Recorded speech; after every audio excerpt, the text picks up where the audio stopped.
Hello and good afternoon and a good bank holiday weekend to you. Welcome to Talking Dogs on a Monday. And again, tonight or today, we will be talking all matters and Con Annie Kirby Memorial. We'll also, of course, touch on the Shelbourne Open 600 from Shelbourne Park. But an incredible weekends of racing. I'm sure at this stage you're all suitably stuffed from your Easter eggs, ready to sit down and take in some serious Greyhound content. I'm afraid we won't have much of that because we have Mike Flaherty from Tralee and we have Tommy Lyons, the Exile Dub, with us this morning. And I'm sure they'll try and keep things light. Or perhaps not. Anyway, we've got to start with Mike yourself because I dare say, as a Tralee man, the man that called home the Juvenile Classic and so many of these stars, you probably feel a little bit of ownership as you watch the Kirby and are sort of like a proud uncle as you watch on as these stars from the Juvenile Classic continue to perform with such credit in the Kirby Memorial. Year on year, the Juvenile Classic just throws up so many stars. Yeah, it's been frank in the form. Hello, Ian. Hello, Tommy. It's a very busy weekend, wasn't it? Fantastic weekend. And before we go any further, I'd just like, for any buses brought out here or anything, no Kerry dog has won the Kirby, okay? It hasn't happened. Are we going here again, are we? Yeah. It hasn't happened yet. Yeah, but no, it's great, isn't it? It's easier to count back in the Kirby, of course. Yeah, 8 runnings. It's brilliant. I mean, to see the young dogs coming on, even so across the board all over the weekend. Zoom in Cork. Started to make moves in that super sprint there. We had none at our place, but that was really interesting. 𝗘𝗶𝗿𝗆 kind of going to the head of the market now after a really good performance. I think it's been blown wide open, hasn't it? I mean, the first round we had Explosive Boy.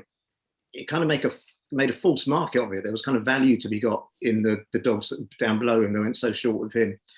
Sing Long Sally was 10s. And I had her kind of should have been joint favourite with that fella. So we a couple of us had a little nibble at 10s with Sing Long Sally.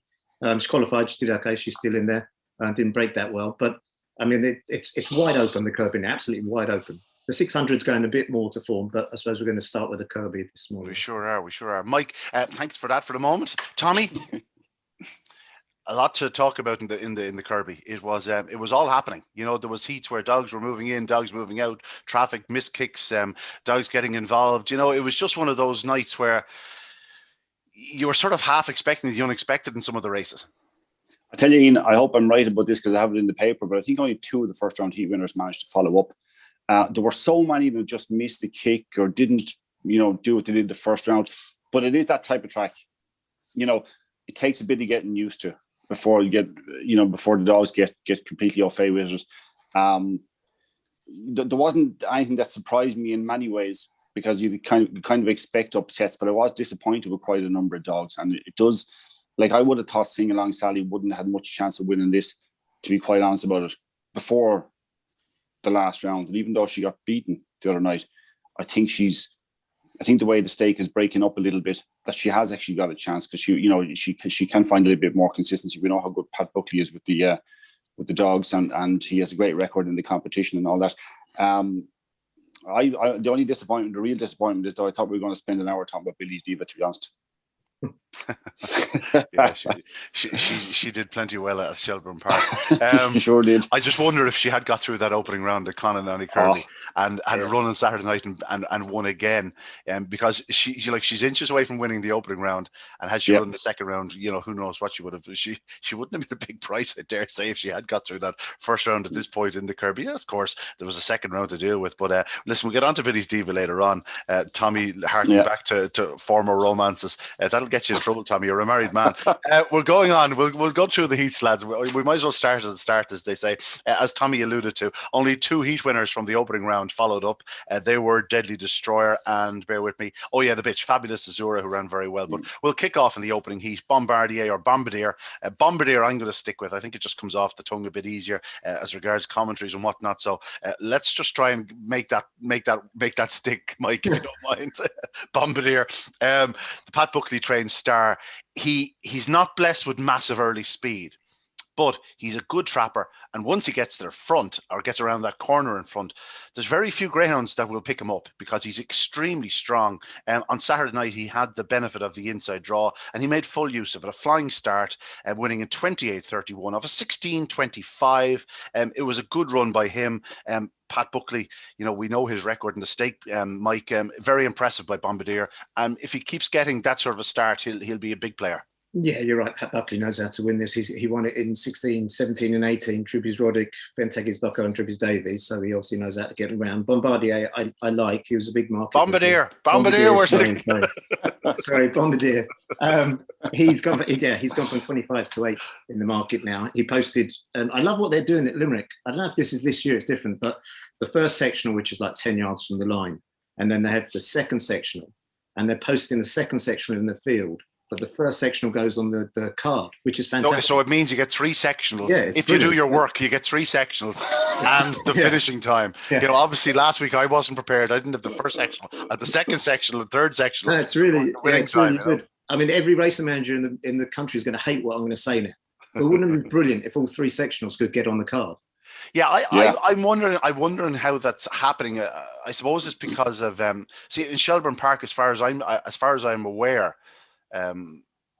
You know, obviously with the second winning line, if you turn on the lights at the second winning line, it's linked to the that's first where finish it's going to be linked. So you're not going to get the actual proper time at the end, which is the an issue. only I could be way wrong there. Now I'm sure there is a way of setting it that you can just. I mean, the only way you do it is to actually go back to the old-fashioned ways of you take the ray time from the third bend, and like my job in Tralee is to do the bend positions and you just do it off a visual 2 lengths, half a length, neck back, and work it out. You shouldn't be admitting that, Mike. You shouldn't be admitting that. You'll be getting it in the ear now, you know? Yeah. It wouldn't take much to get it on the card. I think it'd be brilliant, especially for the big streets. But anyway, going forward. He did 132, 420 and 16.25. It was never in doubt, was it? 6.5 length winner.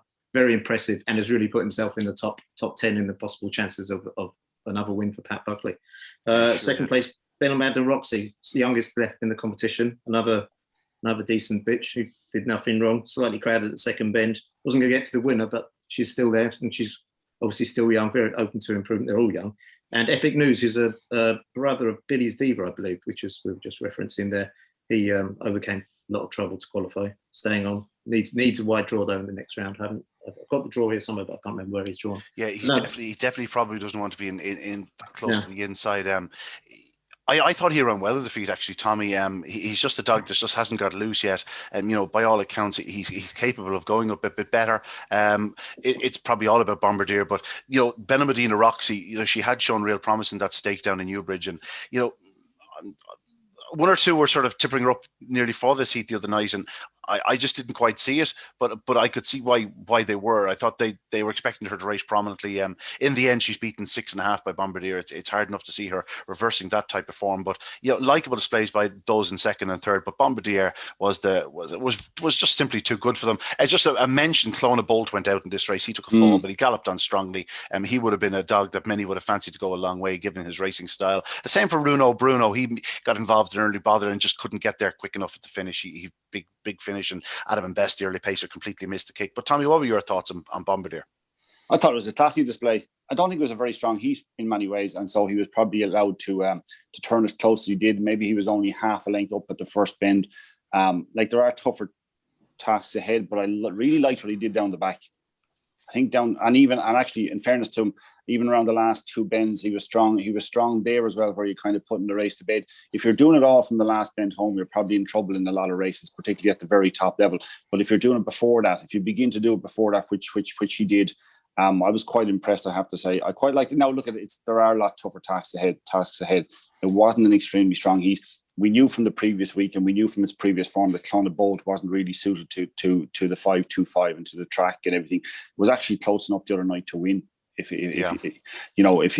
was just one of those. It was a clip, and he was gone. Yeah, you know? Yeah. If he stood up, I'll tell you, it all happened in a split second. Like he looked to be fine where he was. The next thing it was just gone. And now look, thankfully he galloped on. That's the main thing, because he remains a serious prospect. Look, the 2 in behind were well enough beaten. I'd be like you, I'd find it hard to see where the improvement's going to come. Epic News has only had 5 runs. I think it can improve a bit, but I think it's a stretch of the imagination. I think it's going to have a major impact in this competition. Yeah, his improvement's going to have to come with improved boxing. If he does trap on terms, like he has a 28-31 discard at Limerick in a solo, so he's probably going to need to get involved a little bit earlier in these contests. We'll move on to Heat 2, lads. A very likeable display here by Agent Stanley, a dog who, I've seen plenty of in Shelbourne Park. I would have always said he needed to set the pace. On this occasion, he didn't set the pace. In fact, he was moderately into stride, but he did show good speed to get into into a challenging position around the opening 2 bends, goes second off the second bend, and he was in the right pitch because 𝗘𝗽𝗶𝗀𝗆, for all his massive early speed, he just really struggles to get home. And he's a dog that, you know, could well turn into a very talented sprinter in time for 𝗘𝗽𝗶𝗀𝗆. Lot to like about that 𝗘𝗽𝗶𝗀𝗆, but just strength just not there at this moment in time. Agent Stanley, a good winner. I thought one time only actually did run well as well in defeat, whereas he went to the outside of the third bend. Agent Stanley got the inside run, got that first run on him, and again one time only, showing a bit of pace in defeat. And back in third spot we had beg your pardon, Luminous Light came through for second spot, should I say. Stayed on well, but one time only I thought ran well in defeat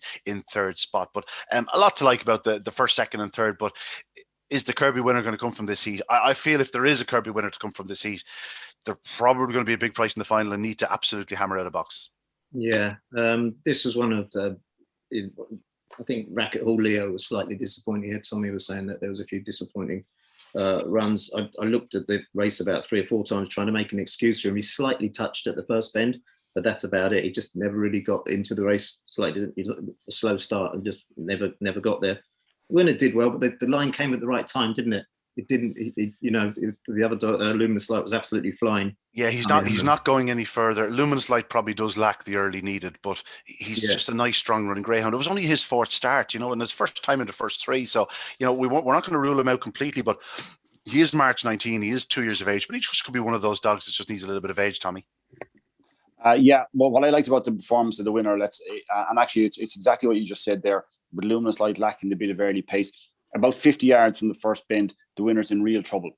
And at the bend, he showed a lovely bit of acceleration, just got up inside of the bend, slightly clipped, did well to hold his line, did well to kind of, not lose significant ground. And once he put himself in position, he actually took it very well, showed the pace down the inside to lead up going into the third bend. So that was key to it. Nice performance. But like you said, again, there's improvement needed, I think, if they're going to actually win it outright. Now, if we keep saying that, we'll have nothing left. But that's what looks the reality of it all, to be fair. Now, all of these dogs can improve and can improve significantly, but it'll be over the next few months if that happens. Like, it's not going to be over the next few weeks probably. So yeah, look, I like the performance. I like the guts it showed, the injection of pace into the first bend, and also the determination to get around the first bend. So plenty of positives, but just not going to didn't set the world on fire for me now, to be honest.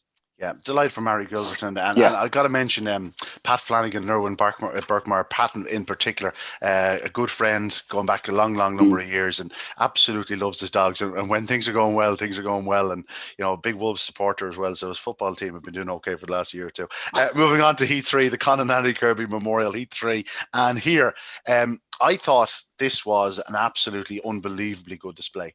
A dog that I had made a bit of an idiot of myself the previous week on Talking Dogs TV, whereas I was referring to him and saying, he'd run well to qualify or something along those lines, as if I'd already completely dismissed him. It was more of a slip of the tongue than ever. I was so impressed with him at Shelbourne Park the night he won in 28.87.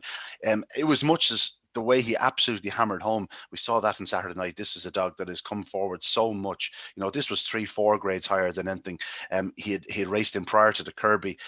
I thought 𝗏𝗏𝗏𝗏 was probably one of the bets of the night.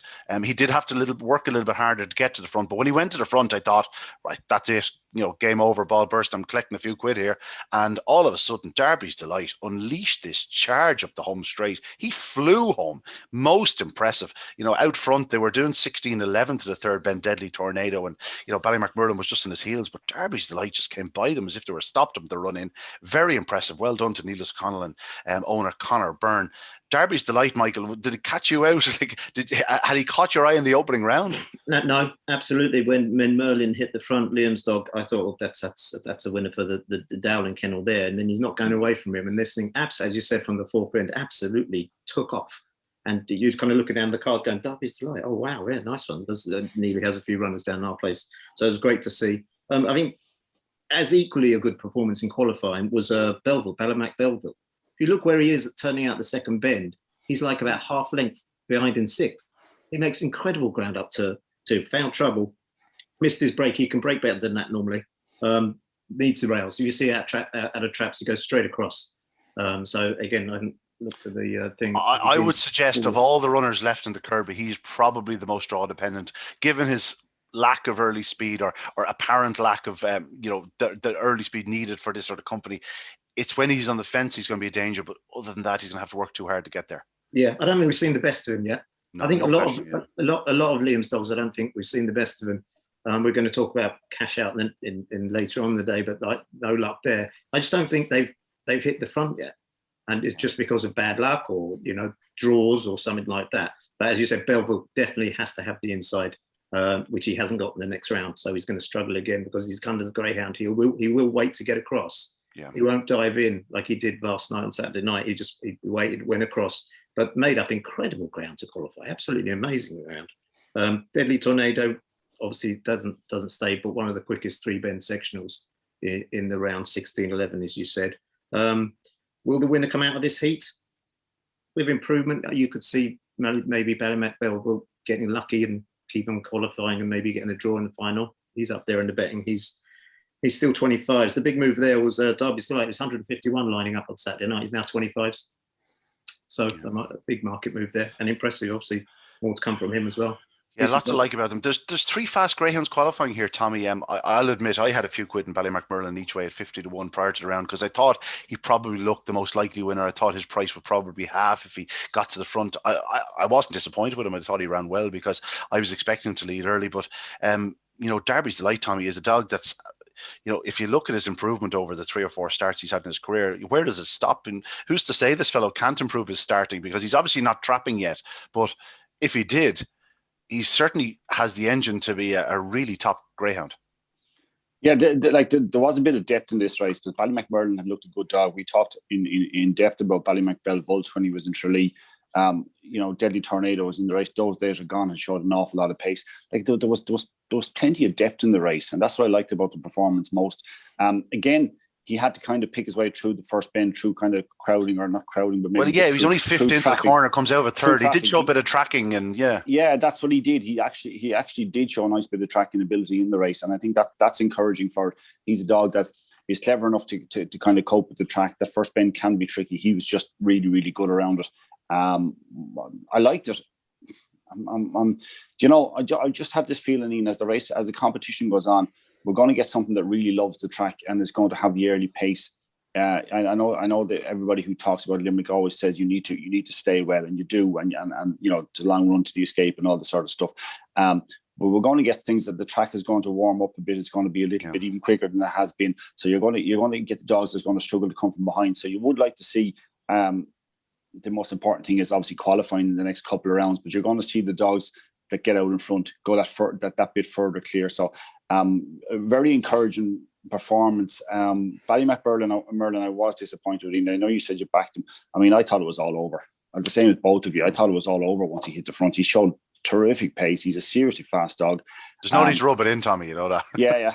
And there was nothing wrong with Ballymac Belleville as well. I think he's and they're comrades and 2 seriously fast dogs, 2 different styles of racing. Obviously, I now think that Ballymacmurlin probably has more pace than Ballymac Belleville, but I think Ballymac Belleville might achieve more. Yeah, but it's going to be over further. 5:15. Yeah. That's the case. What did they rate the track on Saturday? And was it sand again? Just normal? I think I was looking here. Just sand. I can't imagine the race. It seemed just slightly back on the first round heats. Yeah. Bombardier, I thought looking when he hit the front, I thought this is going to do a run. And then when he only recorded, was it 28:31? It's still a slick time, but it's nothing like the 28:05 by the lad in the first round. So I'd say it was just on the slow side of normal sand. Yeah. Yeah, in fairness, nothing else got close to the 28:08 in the first round either, apart from him. We'll move on. I must say, I really did like the winner, and I'm actually looking forward to seeing him back in Shelbourne Park. I just think it'd be interesting to see him over 550 yards in Shelbourne Park. He has that bit of experience behind him then, and obviously he's still a big player in the Kirby if he continues to show that sort of pace. On to Heat 4. Plenty to talk about in Heat 4, let it be said. 5 Deadly Destroyer, one of the 2 dogs to maintain his unbeaten status. 3, The Machine was in second spot. The Machine, perhaps a couple of gremlins in the works the other evening, but no questioning his pace and ability. And Explosive Boy did qualify in third, but Wow, this didn't really go as we were expecting, lads. This was an interesting affair to say the least. 𝗏𝗏𝗏𝗏𝗏 was desperately unlucky. For once, he actually hit the lids. Was in a lovely pitch into the corner. 𝗘𝗽𝗶𝗀𝗆, shot up was inside, gave him a wallop. And on this case, it wasn't 𝗏𝗏𝗏𝗏𝗏's fault. Whereas the previous round, he probably did show a bit of inexperience or greenness. On this occasion, it was just he was in the wrong place at the wrong time on two different occasions, especially into the third bend. But a lot to like about Deadly Destroyer, showing real pace and determination to win. The Machine, lads, I'm sure you'll have your thoughts. An explosive boy back in third. Deadly Destroyer that hit the front. It was great. He rode a good bump at the first bend actually to carry on. That was showed great strength. 𝗏𝗏𝗏𝗏𝗏, I mean, he has to be in training at the moment. One of the most unlucky dogs. I mean, I've run out almost space next to my card here. Balked 1, crowded 2, balked 3, ran up trap 1's backside. Just really bad luck. I mean, if you backed him, you'd be pulling your hair out. But I don't know, he'll live to fight another day. He broke, well, you said 4:19 sectional. The winner was away and gone. The dog in second showed great pace coming home, overcame a bad draw, trouble at the start. I mean, listen, I've been involved greyhound racing for 30 odd years. We all know what happened on the run-in. He's been distracted. He's looked inside. Whether it's enough for the stewards to act, they decided not to. And so he's into the next round, and the team up there have a week to re-energize him, let's say, and fingers crossed it won't happen again. He's there. He's a fast greyhound, obviously. Yeah, it was a strange one. I've seen his 9 previous starts, obviously, and never and any sort of inkling that sort of thing could happen. As you say yourself, it was over in a flash. Stewards decided not to act. We sort of have to stand by the decision. He's going to be running next week, and by all accounts, if you would get the big price about him, you'd probably still have a punt on him, because there's no question he has the pace to play a big part in proceedings. Tommy? Fair performance to keep him out of the first 3 in any heat of the pace he showed. Look, it was unfortunate what happened late on. Look, his attention just switched. He got distracted, as Mike said. This was a race now we might have found the winner in some degree, or certainly going into the heat, we probably thought we might have had the winner. 𝗏𝗏𝗏𝗏𝗏, I forgive the first 3, but I don't forgive the one where he ran up the back of Explosive Boy. I'm afraid I'm going to put him in the 𝗏𝗏𝗏𝗏𝗏 category for me, breaking my heart. I'm afraid he is, Mike. You may laugh, it's true. He's just going to break my heart because he's incredibly fast. I thought he had a chance of winning the competition outright. And down to third bend, I thought, no, you're going to go by Explosive Boy now, finish third, and that'll be fine. Was the dog not sent backwards into his nose, basically? Taking a fairly sharpish move now to miss him. Yeah, I think on this occasion you're being unfair now. I'm going to call it, and when he does win the Derby, I'm going to make sure that that Dawn and Orla have these clips ready and waiting. Yeah. Explosive Boy in 1 was the kind of disappointment there, but did qualify. Went 2 lengths backwards on its sectional. Yeah, but was he disappointing? I'm not sure he was. I thought he ran well, to be honest. He didn't completely miss it. Like I don't think he had an excuse personally. But he didn't disappoint in the sense where he missed it in comparison to the opening round. But there's a 𝗏𝗏𝗏𝗏𝗏 and Deadly Destroyer going up his outside. Like they're fast greyhounds. He made up ground on them, pushed them out of the way. Okay, Deadly Destroyer rides the bump great, and he's in a challenge position all the way down the back straight. And as it happens, he just had that neck at the third bend cut off Explosive Boy, but he did stick on grimly to grab third. It was the sort of display that we've seen so often from classic winners in the past, going, that was the night he won it. It wasn't the night he flashed out and did 28:08. In order to win it, you need to stay in it, and he did. He went back to 5. He went into 5-1 after the first round. He went out to 7-1. I don't think he's any less likely to win it now than he was before the second round. Correct. And I think the 7-1 now is probably gone the wrong way. And I did make my point last week about him being too short of 5-1. We've passed another round. He's passed another obstacle. There's getting less and less early pace in this competition, if you ask me. And I think it's opening up for the likes of him. It's opening up to the likes of winners. And I said to you, I thought it was too short after round 1. After round 2, I think putting him in the opposite direction is a mistake. Do you think he needs the inside, lads? Oh, yeah. Yeah. I think he'll probably start from anywhere. And given the company he'll be in, if there is a couple of slowish starters in his inside, I think he'll just blow holes in them. Would it be a surprise to either of you if he was 3 clear at the corner in the final? Absolutely not. No. I was just making the point. That's the way you price him. You're pricing him to get to the final, because in the final, no matter if he's won or not won any of his previous round heats, if he's capable of a flying start, he's going to be a shorter shorter price than most. But look at this, Ian. Just to the point I was making. I'm just looking at the anti-post betting here. Explosive Boy, favourite / joint favourite with Sing Along Sally, Deadly Destroyer, Bombardier, Fabulous 𝗬𝗎, Ballymac Aerial. There's not huge early pace in. There's obviously Sing Along Sally can go up. Deadly Destroyer can go up reasonably well. I still think Explosive Boy would be more of an early pacer. I don't think there's huge early pace left in the competition. And if you fancied them before last week and you were disappointed with them, I'd go back in again. Yeah. We are going to be talking about the quarterfinals. Obviously, he is in Trap 6 and probably one of the most natural trappers in the country or in the competition is in 5 𝗬𝗏𝗀. Now, we saw him taking a step right from Trap 1 the next night. It'd be just interesting to see how he handles that, because if he does avoid 𝗬𝗏𝗀𝗀, there's no real early speed on his inside. So we'll get to that in a few moments. I'll tell you what, for the moment, we'll move on to Heat 5 because, Heat 4, listen, you could watch it 20 times, see 20 different things, and, we could be talking about it all day. On to Heat 5, and here, the aforementioned 𝗬𝗏𝗀𝗀 racing from Trap 1. I had highlighted in the previous 2 rounds that he's a very fast starter, but he does lack actual pure early speed. But the other night, he came straight out from Trap 1 into the middle. Everything, as a result of him coming out, is crowded up on the outside. He gets to the front, and the one thing he's exceptionally strong. He's a dog that really will relish 550 yards and further. It's just that last 50 into the corner where he struggles. But the other night, he said, no, I'll just take care of this. I'll give my own competitors a bit of hassle, get to the front, and when he does, an engine's there, 28.31, a 16.20, there was a lot to like about 𝗬𝗏𝗀𝗀𝗀, and I know a few people were certainly keeping an eye on this dog, and by all accounts, I had sort of written him off a little bit after the opening round. Not quite as down on him now as I was last week. I know he's in 5 in the quarterfinals, but again, there's not an awful lot of early speed in the race. He could be very close on the corner. So, what was your take on this race, lads? 𝗬𝗏𝗀𝗀𝗀, a good winner. If you look at the break, it's not a violent shove to the right, but he's helped by Trap 2, Broke with Hope, because 2 of them are doing exactly the same too. Same because 𝗬𝗏𝗀𝗀𝗀's only a 70-pound dog, Broke with Hope 72 pounds, but the 2 of them, there's 140 pounds of greyhound shoving the rest of them out onto the hair rail. It wasn't too violent, but it was just enough, and it more or less cost Romeo Magico's chances of qualifying.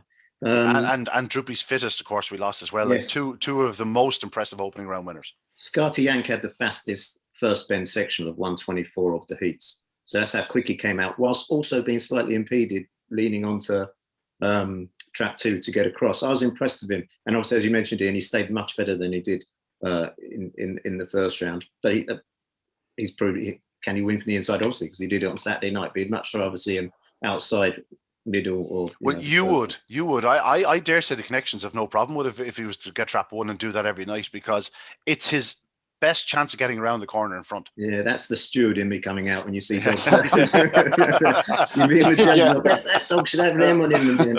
I think the steward in you came out in the previous race, to be honest. Tommy, what was your take? I'd say anything now. I could be hauled in. I'm deeply disappointed with this race, and I was maybe I was grossly unfair pre-race. I thought it was a match between 𝗬𝗏𝗏𝗀𝗀𝗀 and Romeo Magico. They were both disappointing, even if there were some sort of excuses that they got a bit of trouble and there was a bit of crowding outside. I still thought Romeo Magico would put himself into a position to qualify. I thought 𝗬𝗏𝗏𝗀𝗀𝗀 at the first bend probably should have been in a position that he might have been able to go on, but he got done again.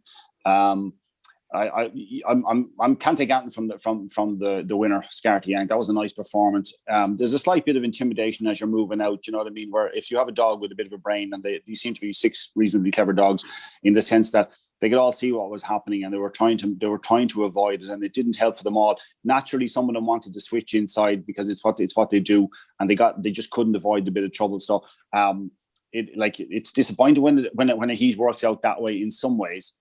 But at the same time, it's hard to crab 𝗬𝗏𝗀𝗀𝗀𝗀. He didn't do an awful lot wrong, did he? It's racing. That's what it is. It's racing. I failed to mention there, Hello Mikey is another dog that I was looking forward to seeing, and I thought he'd improved through the stake. And again, just got no chance to run. It was just one of those heats, but so much to like about 𝗬𝗏𝗀𝗀𝗀𝗀, no question about it. I really do think he's that sort of Bombardier type. Good trapper. Probably lacks the yard early, but he's very strong. Gets to the front. He's not going to be picked up too often. Mallogs Marley was in second spot. We know he's capable of better. Obviously, he was just the one that avoided the traffic best of the remainder, and then Broke with Hope. lads, he's a massive run around yawl, I know, in his card. He's not going to win a Kirby, I dare say, but he's a nice dog, and he just continues to tiptoe through this stake. Yeah, Marley did well to get around the first couple of bends. She railed really, really nicely. Mallox Marley. Graham Holland's got still a fairly strong hand left. I think he's got 3 left. He went into this round with 6, and he got 3 through. He's yet to win it yet, Graham. So he's still handily placed there. I liked her. She railed really nicely around the first couple of bends, but again, all eyes were on 𝗬𝗍𝗶𝗀 in that heat. Yeah. Speaking of Graham Holland, moving on to the 6th heat, and he had the winner in the form of Fabulous Azura.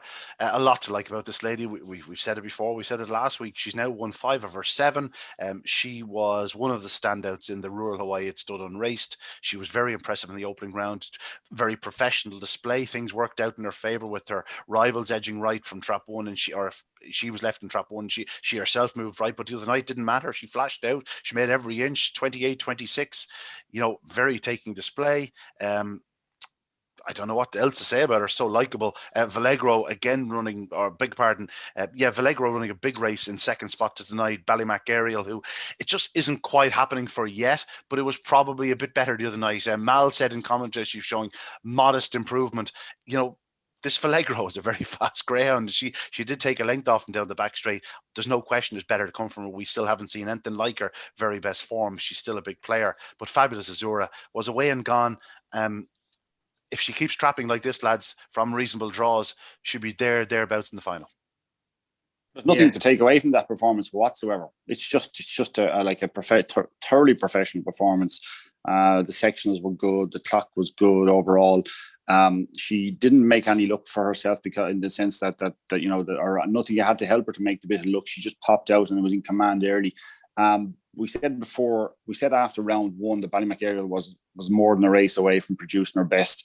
I think it was definitely a step in the right direction. Yeah, definitely. I did think at the 3rd bench she probably should have finished 2nd. I know 𝗲𝗍𝗶𝗀𝗆 was a fast dog, but we're talking about 𝗲𝗍𝗶𝗀𝗆, who has broken 28 seconds and will do so again. She does. Do you know what she does, Tommy? She has a liking for cutting that 3rd bend. Got her in trouble in the Easter Cup, and she had an 82-pound dog on her inside. She's going to have to start to wise up a little bit, Yeah, because in fairness to her, she did go on into 2nd place, going to the escape. So the stamina is still all there. I just thought the way she was moving, there was a point, all right, when the commentary said making modest progress or whatever.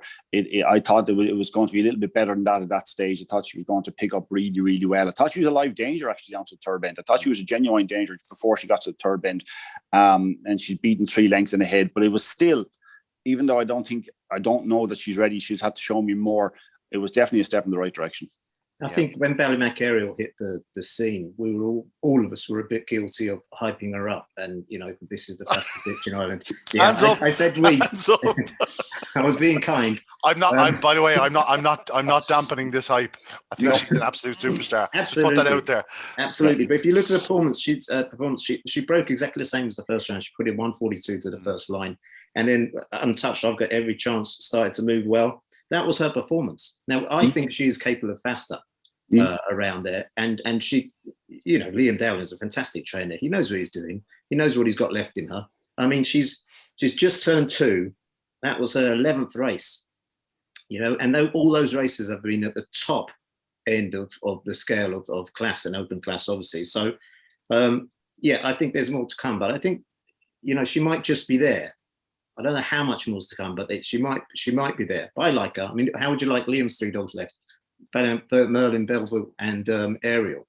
Yeah, a bit of firepower there. Azura, there. Put in the fastest 3rd bend sectional and the fastest 2nd line sectional, 16.4 and 4.14. Flew, and it was game over. I've got very impressive written down here. Graham Holland. Yeah, I found out last night she's actually British bred. I didn't realise that. Really? Fabulous. Magical Veil. Yeah, Magical Veil was artist. Obviously David Firminger himself probably did the breeding across the water, but an awful lot to like about her. 28-26, as he said. In talking about the bitches so much, we nearly didn't give 𝗲𝗍𝗶𝗀𝗆 the credit he's due. This is a greyhound that just keeps progressing, keeps getting stronger and stronger. And Paula and Maurice Heffernan had a 3rd in the Kirby a few years back with Country Legend.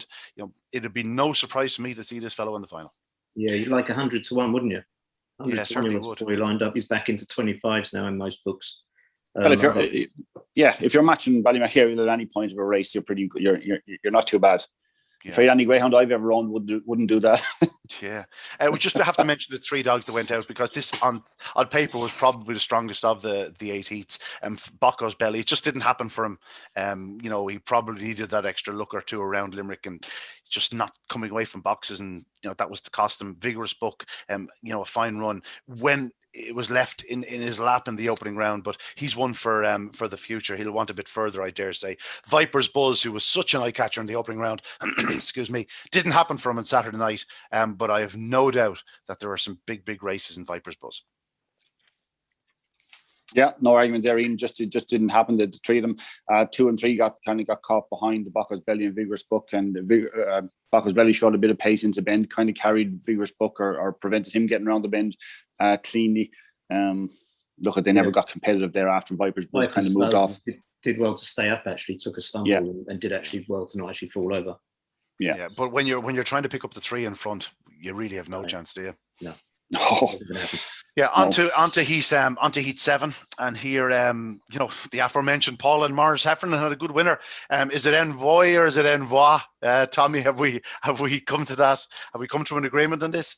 I'm just going 𝗘𝗏𝗆, and this might have been more impressive, actually, because it showed a lovely touch of pace into the first bend, and the 5 was the 𝗘𝗽𝗶𝗍𝗏 was just in front of it, and it actually had to kind of stop and check and see where it was and try to get around the dog in front. So I actually think I'd upgrade it slightly, to be honest about it. I know Flyers Iniesta was coming back at the line and whatever else, and there was only a length in it, 28-62. I think it might have been a little bit better than that performance.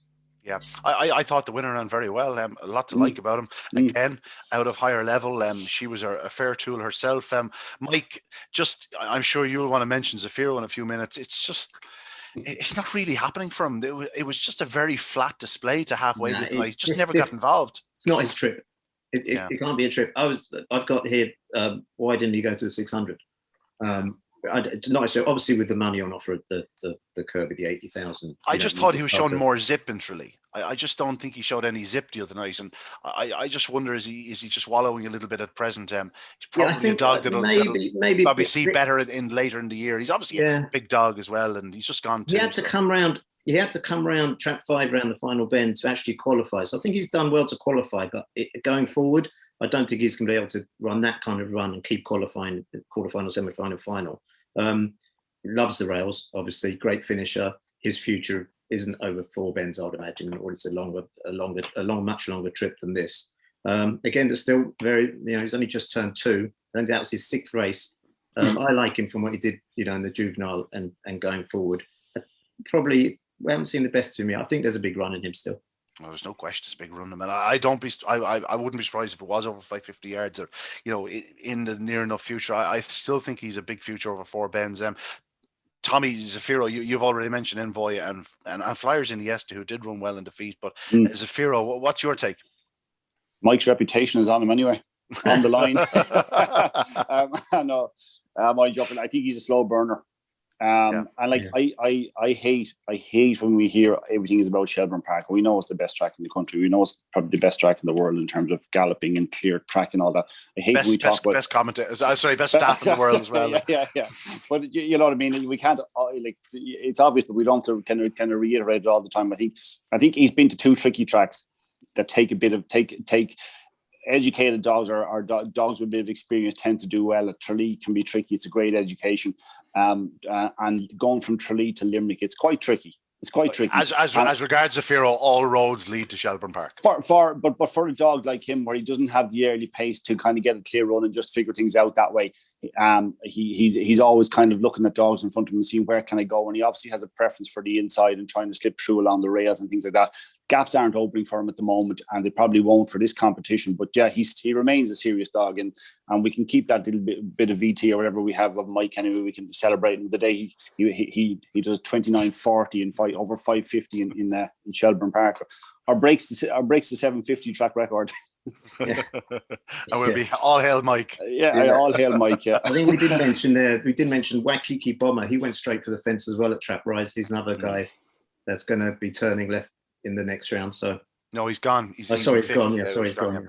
Yeah. We'll move on to the final heat, lads, because we're going to have to allow Mike a few minutes to talk about his own sing-along Sally. You know, he seems to have adopted her. But 𝗬𝗏 𝗏𝗏𝗏 was undoubtedly one of the eye catchers in the opening round. Completely missed the kick, drifted out, showed huge pace down the back straight behind Sing-Along Sally, checked up inexplicably at the third bend, sort of seemed to just get lost a little bit. Is beaten 8.5 lengths by Sing-Along Sally. He reverses that form by a full 11 lengths. He wins by 2.5 lengths from Sally the other night. Massive run by him. Mark O'Donovan, as we said before, you know, he would have had a better education than most as regards greyhound racing, and by all accounts 𝗬𝗏 𝗏𝗏𝗏𝗏 is a dog that's coming forward and forward. You know, 28.78, the clock wasn't huge by any stretch, but very impressive display. Sing-Along Sally didn't happen really for her in the early yards. She missed the kick slightly, but she ran gutsy. I think she clipped the fence twice around the third and fourth bends. She certainly seemed to glance off at it, lost a check to the stride a couple of times, and she would have been closer, but we know what she's capable of, and you don't judge her on this run. And back in third was to Rural Star. We lost Jack's Little Thing and All About Ted in this contest. Two big names have gone out. But Tommy, I'll lead with you. 𝗬𝗏 𝗏𝗏𝗏𝗏. You liked him in the opening round. I'm sure you liked him in the second round even more. Oh, I liked him a lot in the second round, as well as that he had to be brave at the bend because he was trying to cut across on the bend itself. You know, and he was strong to the line when it looked like Sing-Along Sally might be coming at him again. Now, obviously, she was close enough at the second bend that she was forced to check. And I think you're right. I think she did kind of clip the bend shortly afterwards again, because if you watch her from the traps to the second bend, I don't think I've ever seen a greyhound go as tight to rails in my life. It's ridiculous. She's nearly she's nearly in danger of breaking the plastic. She's that close to it. It's ridiculous. And the day it works out for her, it worked out in the first round. The day it works out for her, like she'll do a huge run. But I'm struggling to take Anthony away from the winner. He was very strong. If she had got up the inside at the second bend, he might well have matched her down the back and stayed on the stronger. Like, he's a serious dog now. Yeah, I think the race was it was won in fractions at the first bend. He just made the first bend. And that's what happened to Jack's Little Thing. Graham Holland's dog was gone by then because he got badly booked there and he had no chance after that. Rural started really well because she has a similar bulking to Jack's Little Thing, but managed to qualify. I like the winner, 16.33 to the third bend. Sing-Along Sally went 2 lengths back on her sectional because she's a white dog. If you look at the replay, lads, you can see her. She charges the traps just before trap rise, you can resets, and literally resets just as they come up. So she went from a 126 sectional to a 141, which is quite significant over 10 yards. But again, as Tommy said, glued to the rails, taking the paint off. She did charge the other night. I'm just going to put it out there. You know, I'm not of the belief, but it could be a case. We've seen dogs. Is she one that's going to break better from 2, 3, 4 than she will from the inside? I think some are specialist rails runners, but she probably is one that'll trap better from the middle and cut in, like a Deerjet Sydney, shall we say? I think she's very clever. I mean, she's 1 from 4 in our place, and I think possibly on the inside, being closer to it, not looking out, not getting distracted by the inside of the rail. Possibly she could break better from the middle, but I think she's proven she can win from more or less any trap in her short career. I'm excited about going forward. I said I had a little nibble at 10s. She's now 6s. I love her. I think she's great. Yeah.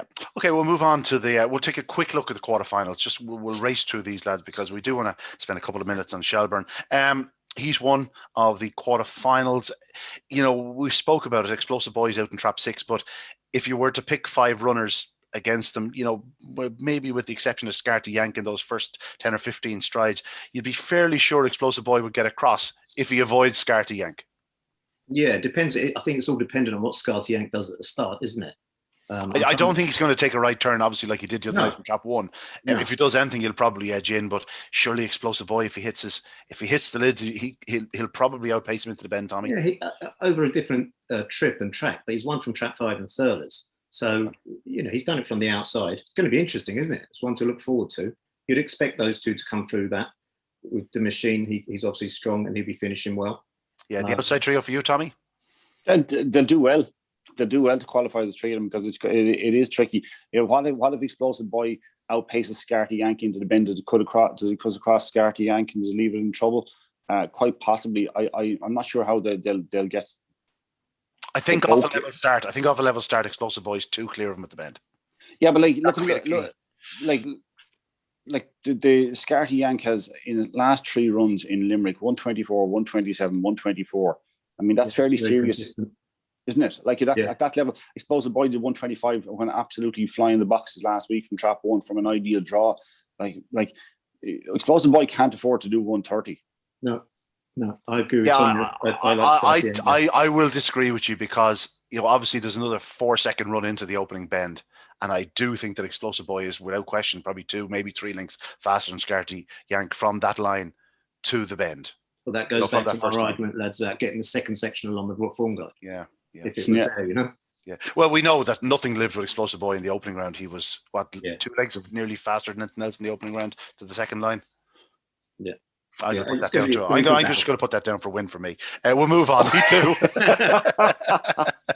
Heat 2. You're right. It's okay. You're right. No, that's fine, Tom. I'm happy enough to accept that. In theory, you look at 5 Derby's Delight and Epic News and go, God, they've got tricky draws. And then you realise 𝗵𝗵𝗶𝗆 and 𝗵𝗵𝗶𝗆𝗆, there's only one way they're going. That's towards the rail. I just wouldn't be surprised if Derby's Delight was right there pitching on the opening corner. Bombardier, going to do my head in. For the rest of the career now, it is going to do my head in. Bombardier in trap 2. He's going to need to hit the lids, but if he does, he's if he clears Envoy early, he's going to be a big player again. This is one of those races where you could probably, study it for hours and hours and hours, and then go, I think this is no bet race. Yeah, it's weird that they all got drawn against each other. Merlin, Belleville, and Derby's Delight again. For me, I like Bombardier to improve again. That was such improvement. He went from 28.99 with a clear run to 28.31 on a track that I think that was a little bit slower this weekend than it was the previous weekend. So I would like the two Dowling dogs again could do anything. They're more than capable. They're going to get led though. Yeah, I fear for Belleville in this race. Me too. There's a few strong runners around him on this occasion, and if he's trying to pick them up, it ain't going to be happening too easy. I think Derby's Delight is probably going to clear run. I think I'd nearly fancy him. Tommy, I fancy back Bombardier. 2 and 3. I don't know what way it'll be because Ballymacmerlin has so much pace, but I do fear for Ballymacbellvolt. He wants the inside. He's going to have a lot of dogs in front of him. They're going to want the inside as well. I don't know where he's going to get the run. Maybe he will, but I can't see it, to be honest about it. And they're stronger running greyhounds. They're strong dogs. Yeah, they're strong. I fancy 2. It'll be 2 and 3 in some direction. Okay, Heat 3 of the Con Annie Kirby Memorial. Sing-along Sally is again drawn in trap 1. Ballymac Aerial, Deadly Destroyer, throw in 𝗵𝗹𝗆𝗆, Broke at Hope, and Bellamedina Roxy. This is a cracking little contest, lads. Obviously, Sing-along Sally has the draw on the fence if she hits the lids, but we are still expecting to see Ballymac Aerial take off one of these evenings. If she comes forward another length or 2, she's going to be right there in the mix. But again, 𝗵𝗹𝗆𝗆 is there and Deadly Destroyer. He's going to be cutting across them on the corner. Anything could happen here. Sing-along Sally, if all that happens, is probably going to be in the right pitch. Yeah, I think this is going to be a tough race for Ballymac Aerial. If you're on anti-post, you're going to be slightly worried here because we see what she's capable of out the traps. I don't think there's much more in her from the traps. Now, from the second bend onwards, I think there's possible more improvement, but she's going to get led and she's going to be dependent on getting a clear run into the back straight. Obviously, I'd like to see Sing-along Sally improve on that break she had on Saturday night. She probably will, hopefully. Then look at Deadly Destroyer on the outside, one of the quickest into the bend from Saturday. So it makes for an instant-packed probable first run into the opening corner. Tommy, it sums up the seeding issues in the likes of this competition around Limerick. Deadly Destroyer, an inside seed, trap 5, trap 5, trap 5. Yeah, and has managed to overcome it so far. I think Sing-along Sally has a great draw. It's a brilliant draw, in fact, and I think it'll win because of that. I think I can see the race opening up to let Ballymac Aerial qualify. I think it'll open up on the outside and she'll be stuck on the inside. I think it will that way unless she's strong enough to qualify. But I wouldn't like to be backing her to win the heat now, to be honest about it. I think she's still a couple of runs away from her very best. Yeah, that's a real heat to look forward to. Perhaps a case of closing your eyes into the opening corner. On to Heat 4. Stone Park Leo, as the only seeded runner remaining in the competition, is guaranteed trap 6 for as long as he remains in the competition. You'd expect him to be leading up as 𝗍𝗏. Fabulous 𝗬𝗏, she is an inside seed, but looking at her the last 2 nights, I'm not too concerned by trap 4 for her. I think she'll go up straight. One time only can go up well. Agent Stanley can go up well. And Mallogs Marley, for the first time in the competition, has got the inside. Trap 1. It's one of those heats where the the opening 5 strides are going to be very important. I'd imagine that the bitch, the 𝗧𝗹𝗸𝗶𝗆 should be too clear by the opening bend. Game over. I really think. That's what we like. No sitting on the fence here, Mike. I really think she's going to go up straight. She's won from the middle in Clonmel. She hasn't been led in her last 5 starts. There's one race not showing there, but she hasn't been led. So I mean, all being well, 2 lengths clear at the first bend. Game over. Okay, Tommy, is that the way you see it? Yeah, I think 4 lead all the way, but I think One Time Only will turn second and finish second. Are you fearing for One Time Only in trap 3? Will he move a little bit to the right? I think he'll have the space to, because I think she'll be gone. I think she's a serious bitch. I think I'm surprised. I'm surprised the man on my screen is above you, Mike. He has that 301 in 𝗘𝗽𝗏. You know, I'm not wearing that hat today, Ian. Hat on. But you've already mentioned 𝗘𝗏𝗏 a few times. That'll be said. If he does that sort of a split, does he hold the bitch up? Possibly, but he'll have to. I mean, that's his fastest ever, so he'd have to recreate one of his fastest. I know in a short career, one of his fastest ever breaks. Whereas we know.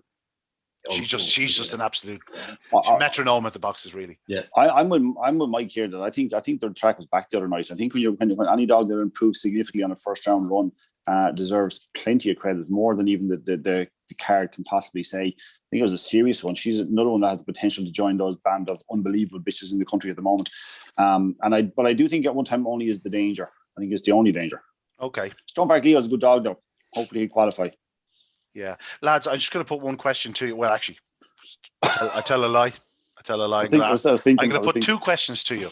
There are 5 bitches, 4 bitches, 5 bitches.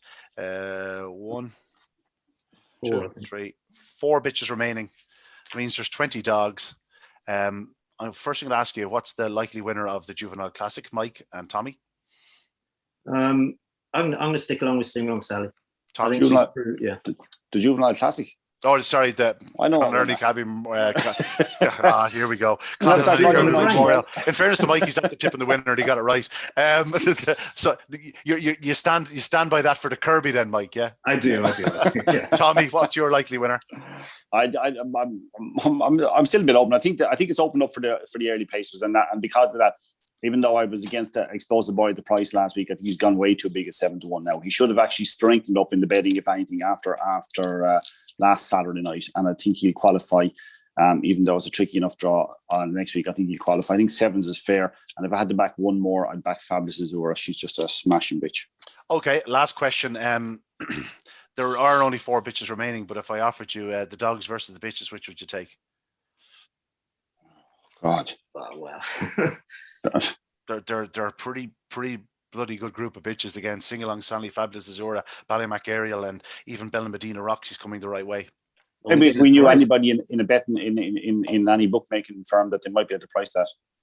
Yeah, is that what bookmakers do? They price up things, is it? We're not sure. Sometimes. Mike.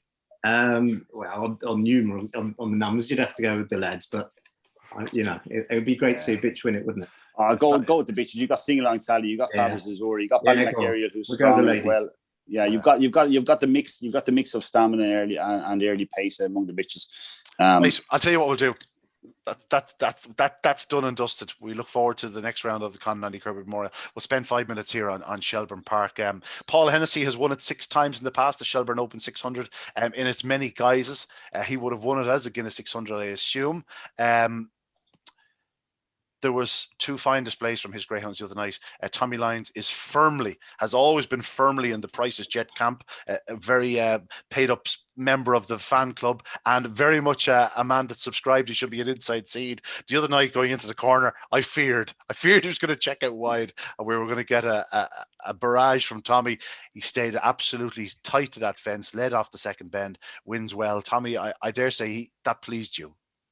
Look, if we're being unfair, it didn't look the strongest of the heats, and he was in a different class completely.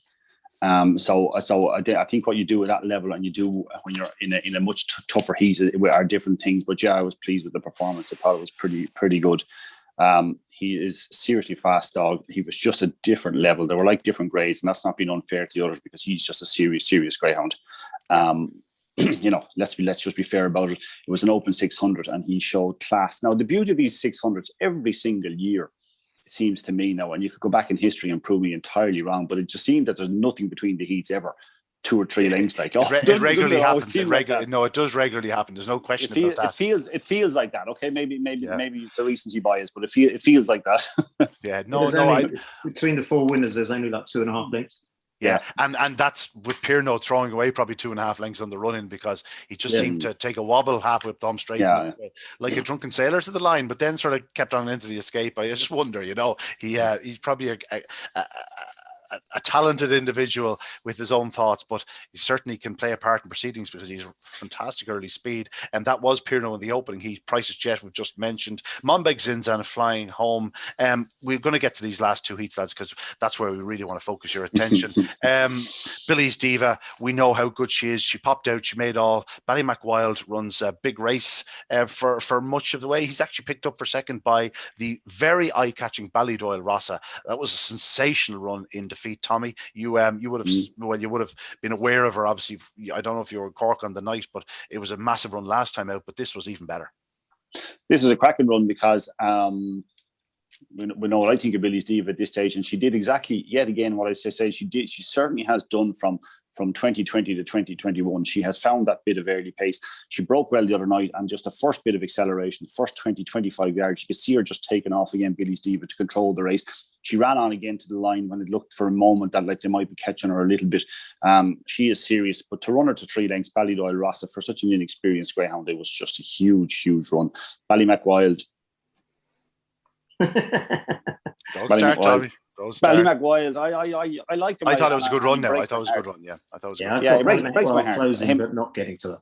Yeah, he can start much better than that in terms of he's a good trapper. Mike, what was your take out of that heat? It's a phrase you find in golf now. There's a golf stat called bounce back ability, actually on the PGA website, and they actually give you bounce back ability stats. But what a bounce back by Billy's Diva! Absolutely fantastic. 18.52 to the 3rd bend, that was the fastest. 5.96 up, that was the fastest. Never looked back. Really, really impressive. How unlucky was she at Limerick? She was turned sideways at the 1st bend. We wouldn't be having this conversation if that happened, obviously, because she'd be flying around Limerick. But yeah, very exciting. This is one of my favourite sweeps of the year. It's mentioned 𝗘𝗏𝗏 all during the week. The build up to it. It's one of the longest running sweeps. Look at the winners in the past here: Late Show, College Causeway, 𝗏𝗏𝗃𝗏𝗃. Quality greyhounds win this. It's going to be really good. There's no room to hide, Tommy. 600 yards. It really is a test of a greyhound, and one dog that certainly relishes it is Beach Avenue. This is I keep referring to him as the most versatile greyhound in training, but in my report I said that probably does him a disservice, because he is probably just made for 600 yards. He has an unbelievable engine. What he did the other night to pick up Great Name That, as he did, to win relatively comfortably, was nothing short of sensational. I actually couldn't believe it, Ian, I'll be honest about it. I thought the way the makeup of the race was, it was ideal for Great Name That. He'd get first run, and when I saw him going around in front, I said, there's no dog going to pick up Great Name That now. This is all over. Now, he did seem to jink. Maybe I need to watch it a few times. I thought he seemed to jink in the last 25 yards slightly, Great Name That. I was chatting to Declan O'Donoghue, who is a font of knowledge on greyhounds, as we know. He's been on here numerous times.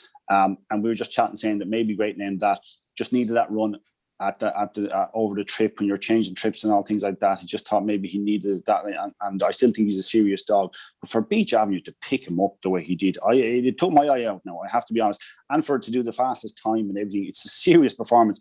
It's hard to believe he was a Laurel semi-finalist. Yeah, and a winner over 750. Yeah. He's you know what? It's actually good to see him winning races, because you know what, he'd been running in races where he'd been running exceptionally well without getting much reward for it. So to see him win and kind of put it all together and get it right, I like it. Look at it. I still want Billy's Diva to win it, because we all know what I think of her, but I think this was a wow performance. Yeah. Mike, he's one of those dogs where you're better off running him at a 5.25 or a 600 750. No, but I mean, in 550s and 5.75s, they get that chance to get away on him, and he's coming at them.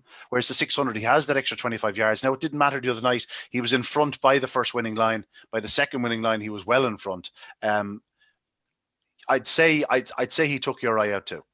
It was the performance of the weekend for me. With race of the weekend, maybe not performance of the week, but it was the race of the weekend for me. Coming around, Great Name That.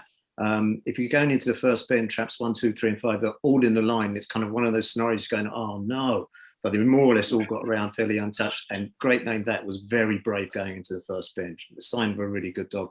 Actually drove the bend, headed on. But I've got here the very impressive Beach Avenue coming from behind. Absolutely fantastic. Really, really enjoyed that race. Now it's time. It's nearly time we wrap up, but I just want to put this to you: the two semi-finals of the Shelbourne Open 600. Now, the dogs I don't mention, you know, I'm not doing them. I'm trying not to do the service. I'm just trying to pick out the three probably headline names in both semi-finals. If you look at the likes of great name that Price's Jet and Beach Avenue in the first heat, and the second heat, something like 𝗘𝗽𝗶𝗀𝗆 and, you know, dare I say it, a 𝗘𝗽𝗶𝗀𝗆 or something like that. That's some final. Even if you take out the remainder, take out one or two of them, you stick it in on 𝗡𝗃𝗀 and 𝗧𝗹𝗪𝗃𝗃, an amazing champ. You know, even in the second heat, Hello Hammond, we didn't mention, a dog with immense pace and ability. Like he was the one holding off 𝗬𝗏𝗡 to qualify in third spot.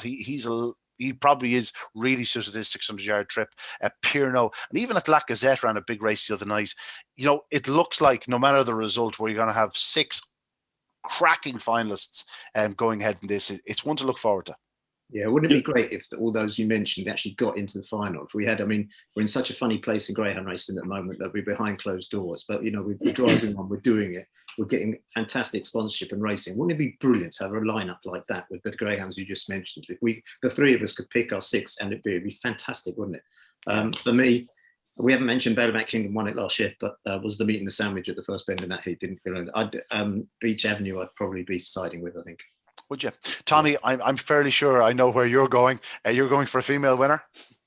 Look, Ian, there's no end to your talent. You were trying to be diplomatic there. I tried by not doing a disservice to all the greyhounds. Then you went to mention them all. Fair play to you. You should be president, and you'd probably sing the national anthem before the final as well. In fairness to you, so I think. But yeah, don't ask me to sing, Tommy. Don't ask me to sing. Well, I have enough of that. Never mind you, Billy's diva all the way. Yeah. Yeah.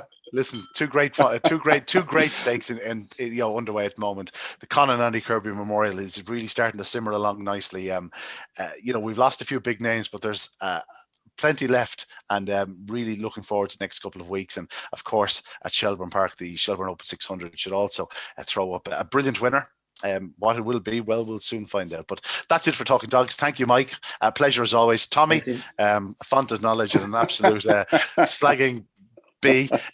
We'll talk to you again next week. Listen, folks, thanks very much. Enjoy the rest of your bank holiday weekend. It's nearly over at this stage, but we'll be back next Monday on Talking Dogs on a Monday. Don't forget, Barry Drake is doing his podcast again on Thursday, and Rory Burke on track on Sunday morning. But that's it from us for Talking Dogs on a Monday. We'll see you next week.